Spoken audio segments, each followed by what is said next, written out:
السلام علیکم دوستو، ورلڈ ہسٹری میں خوش آمدید۔ آج ہم جس ٹاپک کے بارے میں بات کرنے جا رہے ہیں وہ ہے فتح اسپین اور طارق بن زیاد۔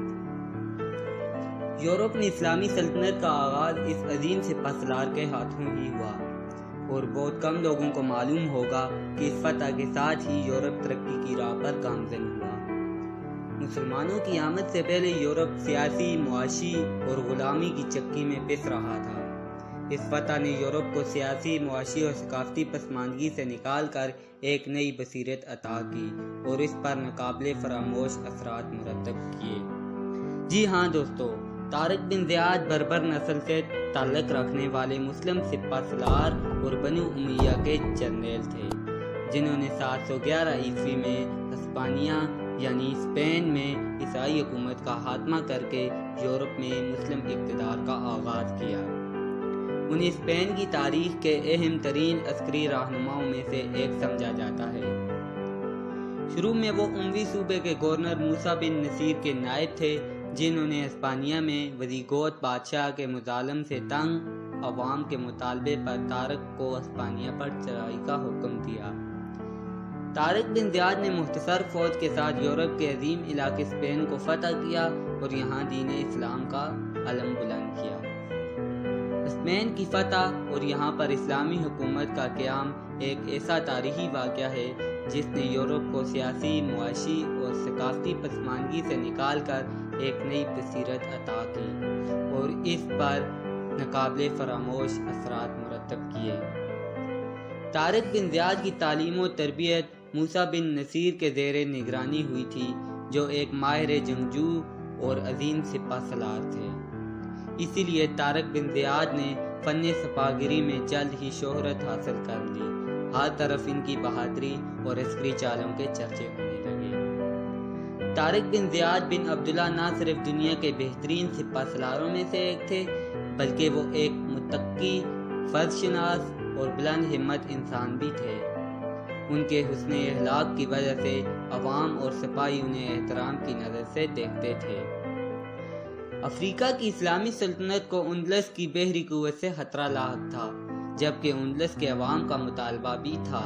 اسی لیے گورنر موسیٰ بن نصیر نے دشمن کی طاقت اور دفاعی استحکام کا جائزہ لے کر طارق بن زیاد کی کمان میں 7,000 فوج دے کر انہیں ہسپانیہ کی فتح کے لیے روانہ کیا، جبکہ 7,000 فوج کا مقابلہ سامنے دشمن کی 1,00,000 فوج کے ساتھ تھا، جو ہتھیاروں سے لیس تھی۔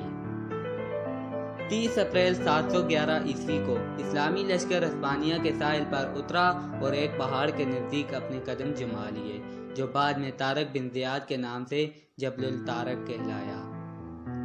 طارق بن زیاد نے جنگ کے لیے محفوظ جگہ منتخب کی۔ اس موقع پر اپنی فوج سے نہایت ولولہ انگیز خطاب کیا اور کہا کہ ہمارے سامنے دشمن ہے اور پیچھے سمندر ہے۔ جنگ سے قبل انہوں نے اپنے تمام بحری جہازوں کو جلا دینے کا حکم دیا تھا، تاکہ دشمن کی کثیر تعداد کے باعث اسلامی لشکر بددل ہو کر اگر پسپائی کا خیال لائے تو واپسی کا راستہ نہ ہو۔ اسی صورت میں اسلامی فوج کے پاس صرف ایک ہی راستہ باقی تھا کہ یا تو وہ دشمن کو شکست دے یا اپنی جان قربان کر دیں۔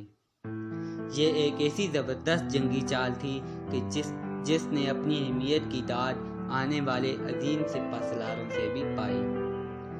7,000 کے مختصر اسلامی لشکر نے پیش قدمی کی اور 19 جولائی کو عیسائی حاکم کے 1,00,000 کے لشکر کا سامنا کیا۔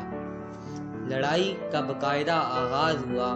آخرکار دشمن فوج کو شکست ہوئی اور شہنشاہ راڈرک مارا گیا۔ بعض روایتوں کے مطابق وہ بھاگ نکلا تھا، جس کے انجام کا پتہ نہ چل سکا۔ اس اعتبار سے یہ جنگ فیصلہ کن تھی کہ اس کے بعد ہسپانوی فوج کبھی متحد ہو کر نہ لڑ سکی۔ فتح کے بعد طارق بن زیاد نے بغیر کسی مزاحمت کے دارالحکومت تلیتلا پر قبضہ کر لیا۔ طارق بن زیاد کو ہسپانیہ کا گورنر بنا دیا گیا۔ طارق بن زیاد کی کامیابی کی خبر سن کر موسیٰ بن نصیر نے حکومت اپنے بیٹے عبداللہ کے سپرد کی اور خود طارق بن زیاد سے آ ملے۔ دونوں نے مل کر مزید کئی علاقے فتح کیے۔ اسی دوران خلیفہ ولید بن عبد الملک نے اپنے قاصد پیش گئے دونوں کو دمشق بلوا لیا اور یوں طارق بن زیاد کی عسکری زندگی کا اختتام ہوا، جبکہ اسلامی دنیا کے اس عظیم فاتح نے 720 عیسوی میں وفات پائی۔ تو دوستو یہ تھی ہماری آج کی ویڈیو۔ اگر ویڈیو اچھی لگی ہو تو پلیز چینل کو سبسکرائب اور ویڈیو کو لائک کرنا